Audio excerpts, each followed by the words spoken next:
Wow.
There we go.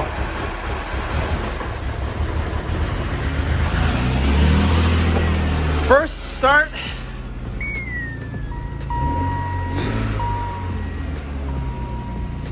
All right. It's a start, huh?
Now, you gotta purge this line here, so you have to open or close that. And then we gotta open it here by just kind of pressing on this little nub. There we go. And you can kind of see it came out. Okay, good. So now the line is bled, and we've got this upside down. And it's actually already a little cold because it let a lot of pressure out and the volume stays the same, so PV over T. And now what we need to do is turn the car on and then open up. Actually, we only need to open up the low, not the high. We only bring the coolant in through the low port, the blue. Turn the AC on here. Good. Okay, now we're gonna start adding some refrigerant. Now open. Oh, pressure's being added.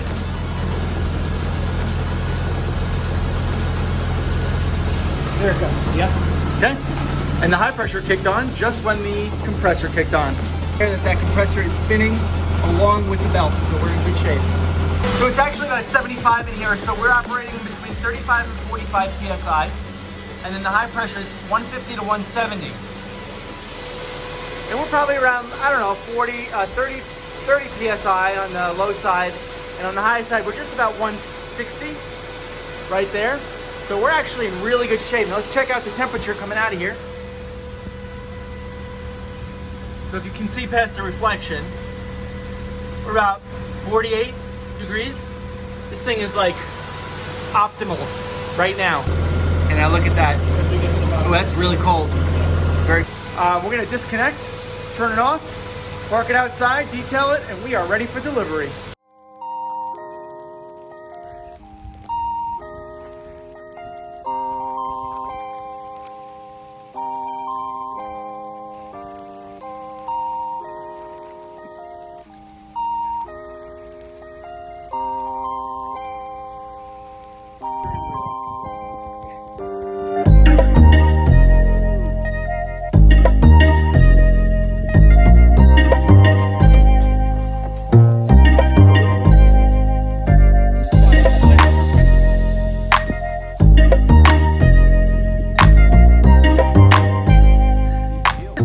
Like rattle off a little list of everything that you got with this, okay? Because I think we kind of forgot over the months.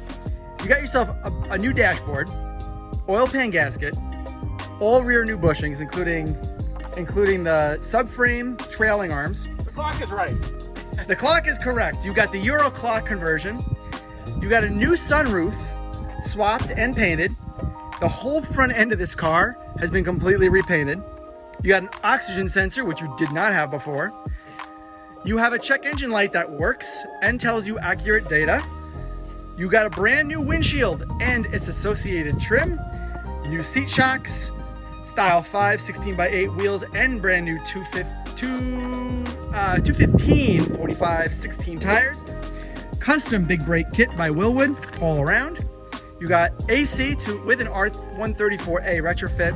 You have an aux fan that actually works like an aux fan should. You got new odometer gears. You have a brand new radio with a subwoofer and an amp.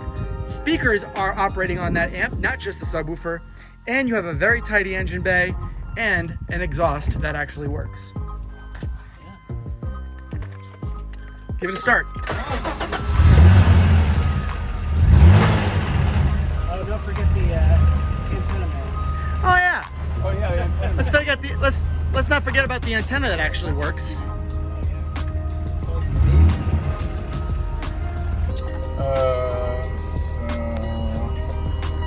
So it's always transmitting like BMW RDS radio, and you should see it there. There you go. Got it.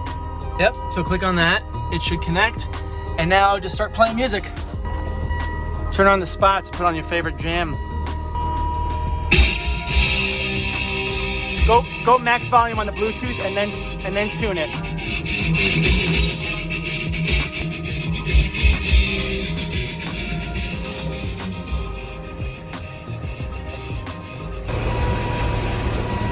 Is it cold? Yeah. So you have a subwoofer that sits inside of the vacuous area of your spare wheel in the trunk. Tell me, Frank, what's the vacuous area? What's the vacuous area, he says? Well, it's the location where your subwoofer is making the maximum amount of bassage.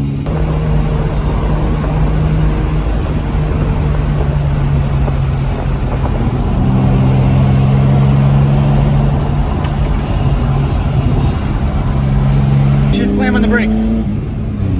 Oh, wow.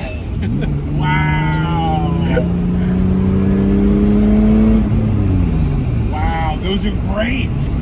Better? Excellent. Well, they're brakes. And also they feel really good. So the bar was really low for upgrading brakes. I mean, didn't have brakes before, so anything that I did was better. But they don't feel binary at all. Yeah. You can feather them. Yep. Like that's the problem with aftermarket brakes. Even Wildwood ones I've tried on other setups, they're just like, it's very on off. Yep. It takes a lot of getting used to, and you have to kind of relearn your ankle. And then you get into a different car and it's like, normal, and to you it's different, so. These feel really good. I guess that's just about it. Adam's got the E30. He's tested out just about everything that he possibly could, and I think that he likes it. So having said that, guys, that's it for me.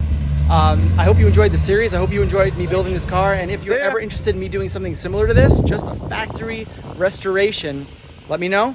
Hit me up in the comments, guys. Thanks a lot. Talk to you later.